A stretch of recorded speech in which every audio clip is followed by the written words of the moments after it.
Masih ingat lagunya Sepohon Kayu? Ya, asal jangan sepohon ganja ya Bu. Sepohon kayu daunnya rimbun, lebat bunganya serta buahnya. Walaupun hidup 1000 tahun, bila tak sembahyang apa gunanya? Walaupun hidup 1000 tahun, bila tak sembahyang apa gunanya? Kami bekerja sehari-hari untuk belanja rumah sendiri. Walaupun hidup 1000 tahun, bila tak sembahyang apa gunanya? Walaupun hidup 1000 tahun, bila tak sembahyang apa gunanya? Baik pemirsa di seluruh tanah air, alhamdulillah akhirnya kita berjumpa lagi dalam acara 1 jam lebih dekat. Tepuk tangan dong. Karena yang punya acara bukan saya, sudah pasti saya adalah binatang tamu. Maaf, bintang tamu ya. Ya, loh kenapa bisa binatang? Ya memang sifat manusia kadang-kadang jadi binatang. Kan gitu ya Bu. Ya udah kita panggil aja Mbak Teteh kali ya, Teh Indi Rahmawati. Teteh aja Teteh. Assalamualaikum Ibu, Bapak.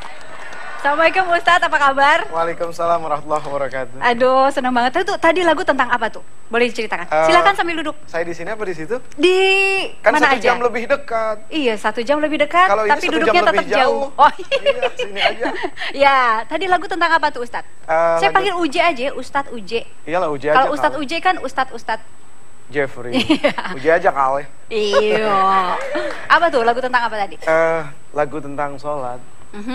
Jadi intinya sebetulnya gini, kita hidup 1000 tahun gitu. Meskipun mustahil kayaknya ya, tapi kalau kita nggak ibadah, nggak sholat, tidak menyembah kepada yang memberikan hidup, ya sudah pasti nggak ada manfaat.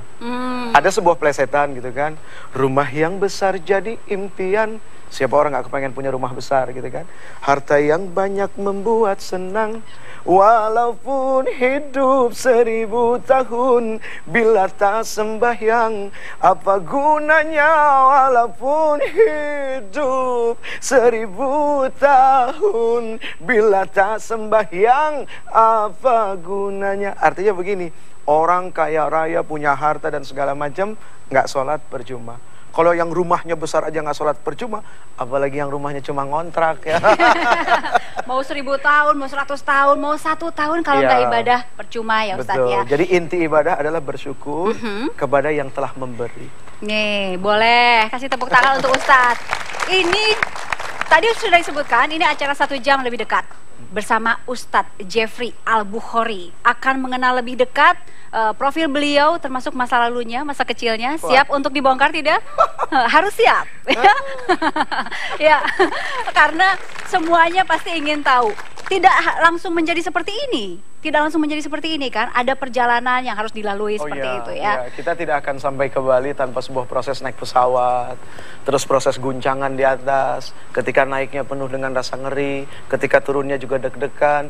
Begitu sampai di Bali pun nggak langsung sampai tempat tujuan. Kadang-kadang tersesat dulu. Ya seperti itulah hidup. Ya, termasuk Uje juga katanya ini hidupnya berliku sekali. Banyak warna, banyak variasi begitu ya. Nih, saya ingin tahu. Zaman dulu Uje pertama kali entah itu dakwah, entah itu memberikan imam di lingkungan rumah Uje dulu atau langsung di radio, di TV? Oh enggak, proses awalnya sebetulnya apa ya? Saya dianggap sama beberapa teman-teman termasuk yang bisa dibilang sukses keluar dari lingkungan drugs. Lingkungan, ulangi? Drugs. Lebih keras? Drugs. Sayang nih cakep-cakep nggak dengar. Karena ini yang harus jadi contoh gitu loh Uje. Ketika orang-orang melihat Uje ini udah wah bukan main ceramahnya segala macam, kita lihat bersama-sama. Bersama-sama kita lihat dakwah Uje untuk mengingatkan Anda kembali. Berikut cuplikannya. Jadi kalau yang kecil yang nggak kelihatan ketika dia datang bisa menjadi sumber bencana malapetaka penyakit bagi manusia saja tunduk kepada Allah. Bagaimana dengan kita? Sudah seharusnya yang namanya manusia macam saya tunduk setunduk-tunduknya dan teramat sangat tunduk kepada Allah Subhanahu wa ta'ala. Sedikit saja ini untuk mengingatkan Anda, tetapi Anda tidak langsung berdakwah seperti itu kan Uje? Mungkin di lingkungan kecil dulu, pada saat memberikan dakwah pertama, entah itu imam, entah itu dakwah di lingkungan rumah, langsung bisa diterima atau tidak? Iya, sudah pasti enggak lah ya, karena memang kan orang dulu itu mengenal saya, siapa sih lo, nothing gitu kan, yang kerjaannya dulu cuma ngerusak orang lain. Saya itu dulu paling senang, maaf kalau mabok gitu kan, nggak senang sendiri, senangnya berjamaah. Gitu. Iya, jadi saya senang berjamaah karena sesuatu yang dilakukan secara berjamaah pahalanya besar. Gitu. Tapi untuk yang mabok ini pahala besar juga nggak? Yang nggak, besar kan? yang ngajak, gitu kan, dosanya. Dan lingkungan keluar masyarakat rumah tahu bahwa Uje memang sering kali ngajak-ngajak orang untuk mabok misalnya. Ya sangat tahu lah ya. Tapi karena ketika itu kita jadi orang yang teramat sangat sombong gitu kan. Sampai-sampai orang tua sendiri nggak didengar gitu. Apalagi orang lain ketika mereka nasihatin, who are you, siapa Allah? Mak gua juga nggak dengar, apalagi Allah gitu. Sombong banget. Pada saat memberikan dakwah juga ada ucapan seperti itu? Enggak itu. Bukan, dari masyarakat gitu? Oh ya, begitu kita mulai berproses untuk kembali kepada Allah, itu kan tidak mudah. 1 kali, 2 kali, 3 kali, bahkan mungkin 4 kali ya. Banyak sekali proses-proses yang pada akhirnya sebuah efek pembalikan kepada saya. Pernah sekali waktu saya diminta jadi imam gitu kan. Begitu saya sholat, softnya itu lumayan banyak. Karena memang biasanya kalau sholat maghrib sampai 3, 4, 5 soft. Begitu selesai, Assalamualaikum warahmatullah, Assalamualaikum. Itu tinggal beberapa orang aja. Sakit memang sebetulnya, tapi akhirnya saya mikir, oh kayaknya memang ini yang harus saya terima sebagai sebuah proses pembalikan. Dulu saya suka nyakitin orang dan gak pernah merasa bahwa itu adalah sesuatu yang akan menyakitkan orang lain. Tiba-tiba sekarang saya harus ngerasain itu semua. Dan mereka meninggalkan Uje diam-diam pada saat Uje menjadi imam di depan. Ya mungkin ya seperti itu. Saya tidak terlalu mau memikirkan atau membayangkan seperti apa kejadiannya ya. Saya hanya menerima saja lah. Karena memang ternyata hidup harus belajar dari situ. Apa pernyataan mereka yang didengar oleh Uje? Ada nggak? Selintas-selintas aja sih, tukang mabuk jadi imam. Ya wajar lah, mereka tidak percaya, wajar ya. Karena memang kan orang tidak semudah itu bisa langsung dipercaya. Oke. Nah akhirnya dari situ saya punya semangat bahwa berubahnya saya bukan untuk mereka. Tidak putus asa, ya orang nggak percaya, ya udah deh. Tidak, karena saya niat betul, saya berubah untuk Allah dan untuk kebaikan diri saya. Yang akhirnya semua itu pasti sekali waktu Allah akan berikan sebagai sebuah bentuk hadiah buat saya. Ya, kami masih akan kembali lagi bersama Ustadz Jeffrey Al-Bukhari sesaat lagi. Satunya saya yang punya kamar di dalam kamar.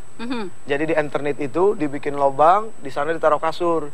Jadi kalau pengen ngerokok naik ke atas. Biar nggak ketahuan. Biar nggak ketahuan. Kalau ketahuan diapain biasanya? Nggak ketahuan.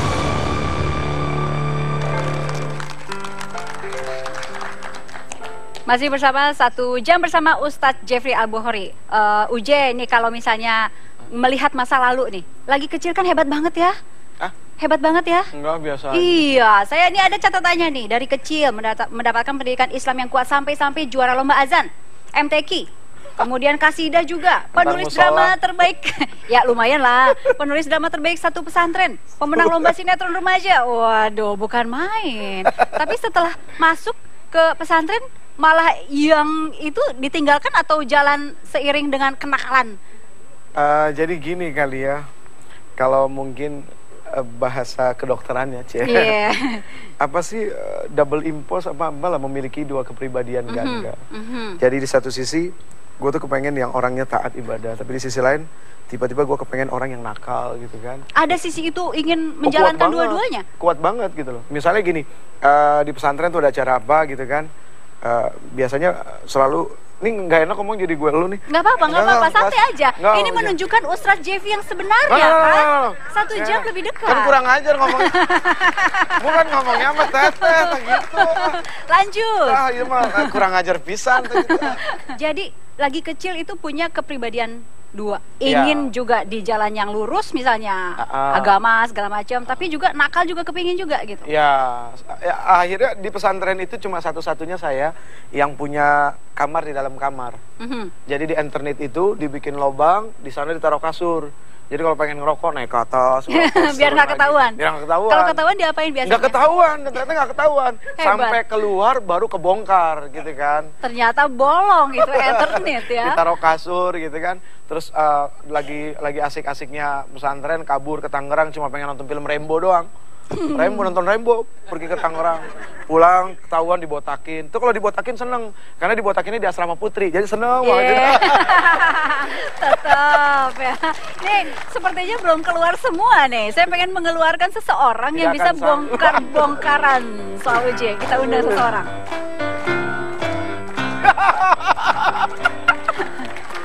Aduh. Ya Allah. Muid lu ngapain kemarin? Aduh, Muid. Panggilnya Muid ya? Muid, nggak boleh diartiin, bahaya kalau diartiin. Apa artinya? Ya, jangan itu kalau diartiin bahaya, akan mengacaukan pertelevisian ya. Ya, silakan duduk. Ini namanya banyak, bisa boleh dipanggil. bergeser sedikit? Ah? Sedikit Oh, aja. iya. Iya. Ini namanya banyak, bisa dipanggil Agus, bisa dipanggil Bobo, bisa dipanggil Muid. Jadi tergantung, kalau ditanya Agus di mana? Agus Bobo, Bobo di mana? Bobo di Kalijodo gitu kan. Kalau Agus mana? Agus Muid apa? Jangan itu jangan itu rahasia kita. Penasaran nggak ibu-ibu? Jangan, Penasaran? ibu jangan. Nyesel kalau tahu, jangan. Bukan kalau saya omongin saya bisa disambar geledek tar. Nih, tadi kita lagi ingin bongkar-bongkaran seorang Ustadz Jeffrey Al-Bukhari sekarang. Tapi dulu panggilan kecilnya ditunggu di pengkolan ya, preman soalnya. Lagi kecilnya panggilannya apa? Jeffrey ya. Jeffrey aja. Nih, tadi ceritanya lurus-lurus saja. Ada cerita-cerita yang kira-kira belum dikeluarin nggak? Ada. Gimana? Satu saat dulu saya masih suka ke diskotik juga. Tuh dia bilang, gue pengen jadi model, bisa nggak nih? Ini kebetulan dari lomba di diskotik. Emang dia pengen terkenal gitu ya? Betul. Cuman yang jadi masalah, gue mesti daftar. Ya oke. Terus sesudah bisa daftar, baju celana nggak punya. Daftar dulu pakai apaan? Baju celana nggak ada, uang juga katanya. Uang juga susah, 10.000 dulu pendaftaran saya. Dapat dari mana tuh duit? Ya akhirnya ya seadanya aja dapat dari nih daftar. Oke, baju sekarang dari mana? Baju saya pinjam dari temen. Satu namanya Ceki. Celana pinjam lagi satu. Masuk jalan. Oke, terus. Ya. Gua aja udah lupa. Nggak sia-sia gitu. Jadi dari hasil seperti itu pengumuman bahwa Jeffrey juara. Waduh, sampai di situ dapat uang. Waduh, senang juga sih walaupun nggak banyak. Ya, dapat cipratannya dong, teman-temannya dapat cipratannya. Saya panggil lagi satu lagi nih. Berani? Silakan. Berani. Oke. Ini mah tukang ngebitrik. Iya. Allah Akbar. Nih, Bang Taufik ini teman dari masa kecil sampai sekarang ya, Bang ya? Sampai sekarang dan masih sering ketemu ya? Sampai sebenarnya sekarang? sih ketemunya ya kalau kebetulan ada acara aja, ada event. Kalau sering ketemu banget sih enggak. Kalau sering ketemu dari dulu sampai sekarang kan pasti ada peristiwa menyedihkan, menyenangkan. Betul. Boleh dong diceritakan sedikit mengenai peristiwa apa ya? Yang mana dia satu tempo pembantu Ustadz Jeffrey ini datang ke rumah saya. Dia sambil menangis. Kemudian saya datang ke rumahnya. Kenapa sih? Nggak tahu, dia lagi ngamuk. Saya bingung. Ya saya naik aja ke atas. Saya begitu naik ke atas, dia ada di sudut dekat di mana ada keluar masuk untuk memperbaiki talang yang bocor gitu. Dia memegang golok yang begitu besar sambil mendekapnya kuat sekali. Saya bingung, kenapa Jeb kok ada di situ? Ya jadi akhirnya saya tanya, itu ada orang masuk dari atas ke bawah ingin membunuh saya. Jadi saya siap saja di sini. Dia memegang golok itu mungkin terlalu lama ya. Saya dengan perlahan saya ambil, Jeb, tolong minta maaf, barangkali ini takut membahayakan, nanti kamu bisa membunuh saya lagi. Saya repot. Saya ambil itu golok, ternyata goloknya itu panas sekali, Bu. Panas banget. Mungkin golok yang dia pegang itu udah berjam-jam kali ya. Jadi akhirnya saya bilang, Jeb, ya Allah ya Robbi, kenapa bisa begini ya? Nggak tahu, mungkin besok nggak begini lagi kali. Ya udah begitu. Terus kemudian melihat UJ sekarang bisa lepas. Waktu itu lepasnya ngajak-ngajak juga nggak? UJ dulu deh. Ngajak-ngajak teman-temannya juga nggak? Awal sih belum kali ya, karena kan ngerasa bahwa kita belum benar-benar istiqomah gitu kan. Sampai pada akhirnya kita istiqomah, sempat bikin yang namanya Laskar Sayyidina Ali. Jadi Laskar Sayyidina Ali itu terdiri dari kumpulan dari anak-anak muda gitu kan, yang sebenarnya masih belum beres juga gitu kan. Pokoknya kalau ada judi di mana disamperin, wah dia acak-acak gitu kan. Diskotik masih buka, kita datang masuk ke dalam, angkat kursi lempar-lemparin gitu kan.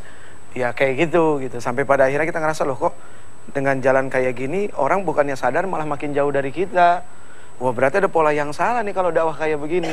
Akhirnya flashback ke masa lalu. Dulu gue juga di saat gue masih suka make, gue didakwain dengan cara gini, gue pasti gak mau, gue juga marah gitu kan.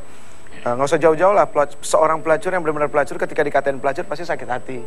Oh mungkin kayaknya nggak begini kali pola dakwahnya. Akhirnya mulai dirubah pelan-pelan, mencoba ngerti perasaan mereka, jadi seperti mereka, kemudian jadi teman curhat mereka, teman ngobrol mereka, teman sharing mereka. Ya akhirnya terus berkembanglah seperti ini. Dan berhasil. Saya nggak berani bilang berhasil, karena keberhasilan bagi seorang mukmin itu adalah di saat dia sakaratul maut, dia dicabut nyawa dalam keadaan la ilaha illallah. Baik. Ya, kami masih akan kembali sesaat lagi bersama Ustadz Jeffrey Al-Bukhari. Di situ keputar film tuh. Film apa? Iya semua. Ya, isinya yang mana? Yang jelek-jelek? Yang udah dah. Udah nggak bisa diceritain dah. Malu nyeritainnya. Ya, zaman-zaman apa menyebutnya Uji? Masa iya sih. Nah, itu. Masa-masa jahiliyah. Masa-masa jahiliyah. Kapan titik balik yang sangat penting menurut Uji ketika masa jahiliyah berubah menjadi, ya bisa dibilang masa sekarang? Sebetulnya banyak proses ya. Proses yang paling? Pernah sekali waktu saya diajak umroh sama umi saya. Itu umroh yang pertama kali. Proses umrohnya juga luar biasa. Banyak sekali pembelajaran yang Allah kasih. Waktu itu saya datang ke sana bawa obat. Datang ke mana bawa obat? Bawa obat untuk menenangkan diri. Karena kan dalam kondisi paranoid yang sangat luar biasa berat. Akhirnya saya bawa obat dari Dadang Hawari, dari Profesor Dr. Hawari. Oke. Sampai di Mekah, sampai di Jeddah terus langsung ke Madinah. Begitu di Madinah, tiket saya hilang. Nggak tahu kenapa.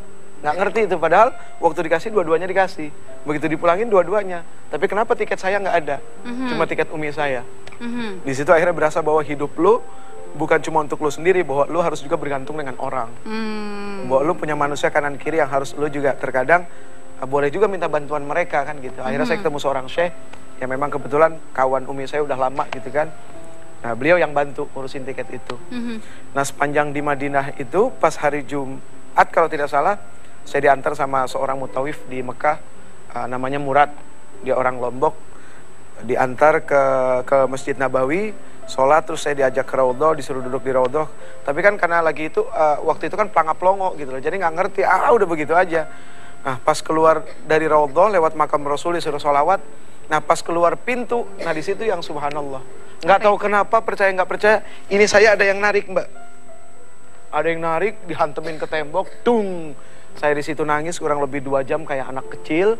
Di situ keputar film tuh.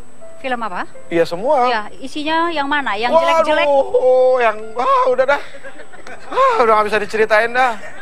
Malu nyeritainnya. 2 jam itu keputar film masa lalu yang suram itu. Wah, udah ampun deh. Kejahatan sama perempuan. Wah, aduh ampun. Terus ya udahlah pokoknya nggak bisa diceritain lah Mbak ya. Setelah saya pikir itu, banyak yang nonton juga kali, tapi udah ngemaafin saya udah. Maafin ya, maafin. Nah setelah itu diputar semua film dan kemudian? Iya saya nangis gitu kan. Terus besoknya saya berangkat umroh pakai kain ihram. Sampai di Mekah kita tawaf wada. begitu di saat selesai tawaf, saya doa di Multazam gitu antara Hajar Aswad dengan pintu Ka'bah.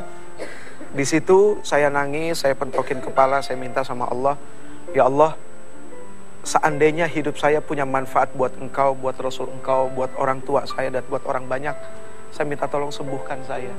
Tapi seandainya saya tidak punya manfaat, pulang dari sini saya hanya bikin maksiat, ya Allah saya minta mati aja deh. Karena saya ngerasa bahwa dosanya itu sudah seperti satu gelas air yang dituang penuh, kemudian dituang lagi nih airnya berceceran. Seperti itulah ngerasa dosanya. Selesai dari situ, sholat sunnah 2 rakaat, terus kan biasanya ke sumur Zam-Zam minum. Karena waktu itu bulan puasa kan tidak mungkin minum. Saya lupa, saya minum. Pantas orang kanan kiri ngeliat gitu kan. Begitu keluar dari sumur Zam-Zam baru ngeh kalau lagi puasa. Saya tanya sama umi saya. Umi saya bilang, kata Rasulullah kalau kita lagi puasa lupa terus makan minum, sesungguhnya Allah Subhanahu wa taala memberikan makan dan minum. Jadi saya merasa bahwa oh, ini ada signal bagus dari Allah gitu kan. Akhirnya pulang berproses coba untuk istiqomah, ternyata begitu lagi. Begitu lagi. Memang guanya aja nggak benar. Iya gitu kan. Lebih sportif lah ya. Kalau kita harus nyalahin orang lagi capek kali kan gitu. Oke, saya ingin memanggil seseorang juga nih. Seseorang yang tahu persis ya Anda dulu memulai karir dari mana ya. Sebelum menjadi seperti ini. Silakan.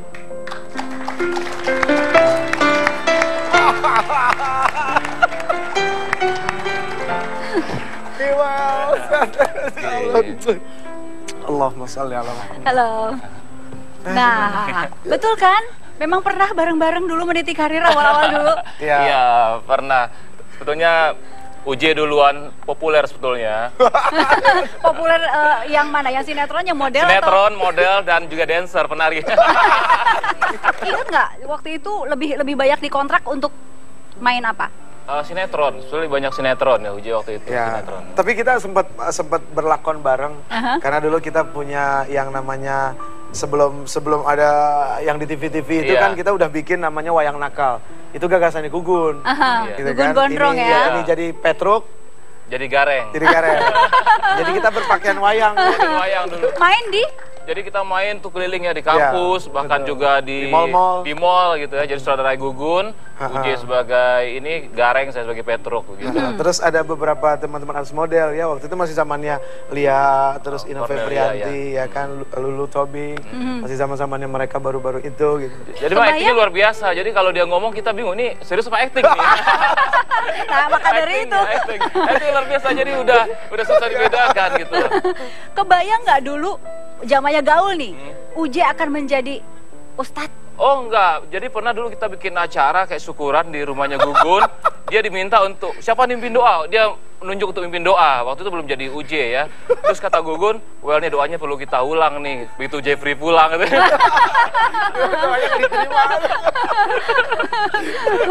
Nggak kebayang ya waktu itu? Nggak kebayang. Bahwa akan menjadi seorang ustadz dengan jamaah yang lumayan? Nggak kebayang, karena sebetulnya saya dengan UJ ini berteman dari 93 akhir sampai 98 awal. Itu hampir tiap hari kita ketemu Senin. Jadi saya itu tinggal di rumah Gugun Gondrong dan dia selalu ikut menginap di situ, nggak pulang-pulang. Paling pulang ambil baju dan sebagainya ya. Nah, terus 98 awal dia menghilang, tahun 2000-an tiba-tiba muncul ke rumah Gugun terus dengan pakaian sorban, jenggot, gamis gitu, dan datang ke kita berdua, dan itu sampai sekitar 2 jam kita berdua diceramahin. Diceramahin tentang akhirat, tentang dosa ya, kita diam aja gitu kan. Ini lagi acting atau serius nih sebenarnya? Bingung ya. Jadi pertama kali dulu UJ ceramah itu khutbah Jumat undang saya untuk ngelihat. Jadi saya di antara jemaah itu pertama adalah saya tuh mau ketawa kebayang kan apa yang kita lakukan selama ini, tiba-tiba dia ada, tiba-tiba dia jadi khotib gitu. Khotib itu, tapi setelah 5 menit pertama saya jadi menangis, ternyata serius gitu ya apa yang diucapkan dan apa yang disampaikannya. Kemudian juga saya memberikan masukan ketika itu ada UJ, karena dandannya belum kayak gini ya, sekarang dikenal sebagai Ustadz Gaul. Iya. Waktu itu nyaris bergabung lah dengan berbagai organisasi yang menurut saya. Dulu gimana digambarkan? Ya pakai apa itu, sorban, jubahnya mungkin 3 lapis ya, jenggot, tambah lagi.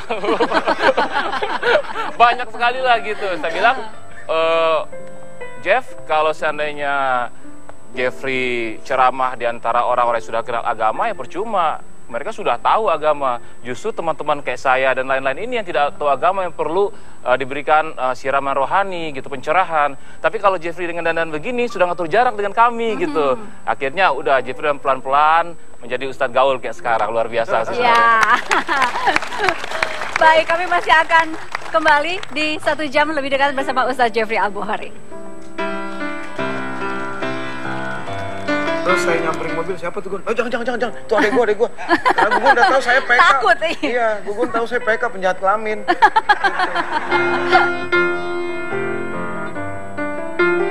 Benar. Siapa aja Uji? Boleh disebutkan? Ya, sudah pasti yang pertama adalah ibu saya. Karena yang pertama nggak akan mungkin saya lahir ke dunia ini tanpa beliau. Ayah saya meninggal tahun 92. Prosesnya juga dahsyat. Terus, Maksudnya dahsyat? Iya, prosesnya dahsyat. Waktu itu saya lagi ngelatih nari jadi koreografer di salah satu hotel yang ada di Jakarta. Waktu itu mereka ulang tahun. Pas waktu itu hari Minggu, paginya saya udah tahu kalau ayah saya sakit, dirawat di rumah sakit Husada. Pas saya pergi dikasih uang berapa ribu perak buat ongkos. Begitu selesai latihan sore, Heng, gue balik dulu ya. Ada satu teman akrab namanya Hengki, dari awal saya proses latihan teater segala macem. Kenapa lu? Bokap gue sakit nih. Oh ya udah lu balik deh. Pas saya pulang ternyata orang tua saya sudah meninggal. Jadi saya nggak ngeliat proses itu. Dan saya sempat ngamuk-ngamuk di rumah sakit, nggak nerima lah, biasa lah ya. Narik itu segala macem. Sampai akhirnya dikubur. Ya itu jadi kenangan yang sangat luar biasa aja. Karena tanpa ayah saya yang bangunin saya setiap subuh, terus nyuruh saya azan, gak akan mungkin saya seperti ini gitu. Bisa bersuara tinggi gitu kan, dengan nafas yang panjang. Itu tanpa perjuangan ayah saya yang setiap pagi ngebangunin subuh, nyuruh saya azan, kayaknya gak akan mungkin seperti ini. Jadi itu yang paling diingat. Ayah saya keras. Seorang ayah. Iya, keras, badannya besar, tinggi, kumisnya segini. Tapi saya tahu banget bahwa dia tidak boleh melihat keluarganya terluka sedikit pun. Tapi beliau juga orang yang selalu tidak akan membela kalau anaknya salah. Salah dia akan bilang salah kepada anaknya, tapi kalau benar dia tidak akan pernah mundur untuk bela keluarga. Dan itu yang sangat luar biasa. Ketika beliau meninggalkan, ibu lah yang kemudian mengambil alih semuanya. Tahun 92 single parent, ibu saya sampai sekarang setiap hari yang selalu begini. Ya Allah, kan itu. Sampai terakhir ibu saya mengizinkan saya untuk nikah. Padahal sebelumnya saya udah punya pacar waktu itu. Terus saya ngajak nikah dia, tapi ibunya bilang saya disuruh sembuh dulu. Sembuh dari yang satu sakit itu? Paranoid. Yang saya dianggap gila kan. Sakit sih, cuma ya gimana, emang kenyataannya begitu, gila kan ya. Tiba-tiba saya ketemu seorang perempuan yang kekeh banget nyamperin gitu kan. Bahkan ketika itu amprokan berdua ketemu tuh di rumah. Ya proses, nggak ketemu lagi. Oh mungkin ini kali ya. Akhirnya saya cium kaki umi saya. Sama dia saya ngomong ke umi saya, Mi izinin saya nikah gitu. Umi saya bingung, yakin lo mau nikah? Iya kali aja ini jadi sesuatu yang benar gitu kan. Kenapa umi sempat bingung? Nggak yakin gitu, karena kan sebelumnya saya juga pernah ditangkap di Polres Utara. Padahal udah bersih, udah berhenti itu. Udah masih ditangkap juga iya, ya? gue udah kagak pakai apa-apa gitu kan. Gimana kalau pakai? Si Mu'id no, sebelah no. Itu udah jadi tanda dari Allah sebetulnya tuh. Pas kita mau pergi dia kecebur got. Cebur got segini nih. Udah gitu, ya bondan lagi aja yang tadi sebelah tuh. Dia tuh, udah akhirnya, ya saya nggak masuk gitu kan. Dia masuk, karena yang bawa dia gitu kan. Dia cuma nginep doang 2 hari gitu kan. Nah di situ umi saya bilang, jangan panggil gua ibu. Karena selama itu umi nggak pernah. Di situ pukulan yang keras banget, dar gitu kan. Akhirnya kakak saya Ustadz Riyad, Ustadz Aswan gitu kan. Saudara-saudara saya, terus beberapa teman sahabat berusaha untuk gimana saya supaya keluar. Karena memang tidak ada barang bukti kan. Karena bukan saya yang pegang. Tapi ya itulah perjalanan hidup. Artinya tanpa Taufik atau Bondan seperti itu, tanpa Agus dan yang lain-lain, nggak akan mungkin saya seperti ini. Artinya proses kerusakan kejahilian kemarin adalah justru mengantar saya menjadi seperti ini. Saya ingin menggarisbawahi yang tadi, jangan panggil saya ibu. Saya ingin memanggil ibu Anda. Silakan.